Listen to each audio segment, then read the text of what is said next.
Radnorshire is a really special place. It's really poignant in regards to rivers. A lot of rivers start here. What better place to showcase we can get it right? A place so steeped in history, folklore, culture. Rivers span all of that. You know, rivers connect communities, they connect history, they span place and time. And rivers are the perfect philosophical point to be getting things right within our landscape. If we can get the rivers right, we can manage the rest. The Lugg project is primarily concerned with natural flood management and habitat creation around the River Lugg SSSI. So the River Lugg starts here on Beacon Hill in Radnorshire before it flows through into England, Herefordshire at Prestine, and then it finally joins the world famous River Wye just south of Hereford at Morderford. It's a particularly special river for a few reasons. It supports quite a lot of fauna and flora that you don't find in other rivers. But unfortunately, and a big part of why we're doing this project is because the river is struggling.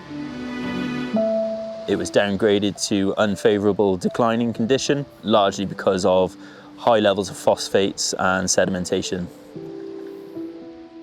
So Radnorshire Wildlife Trust and the wildlife trusts nationally have realised that it isn't enough to simply focus on conservation anymore within our reserves, and that actually if we are going to have an impact on biodiversity loss and climate change, we have to look into the broader landscape. And so projects like this are exactly that.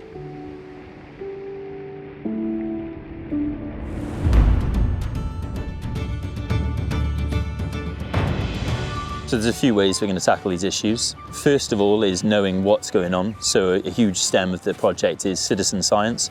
So we work with the Friends of the River Wye to water test at different locations throughout the catchment so we can understand and build a dynamic picture of what exactly is going on in rivers and where it's going wrong. And then we want to work with farmers and landowners in the catchment to alter land management. In the uplands here, we want to slow the flow of water out of these upland catchments and reduce the flood pulse downstream. And whilst doing that, we also will reduce the amount of sediments and debris that we're taking downstream as well.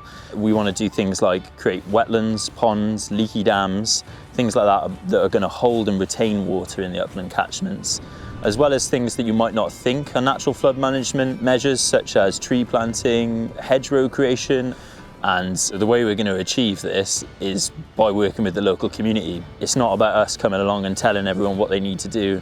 It's about having real conversations with people and looking at how can we get through this together, how can we influence this so that in 10, 20, 30 years' time, the river is something to be proud of.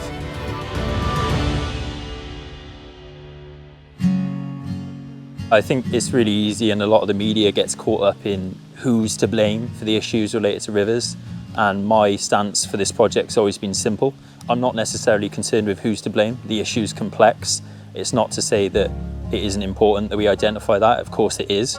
But I think at this point we know really well the issues and how complex it is. It isn't about pointing the finger at any one person or any one industry.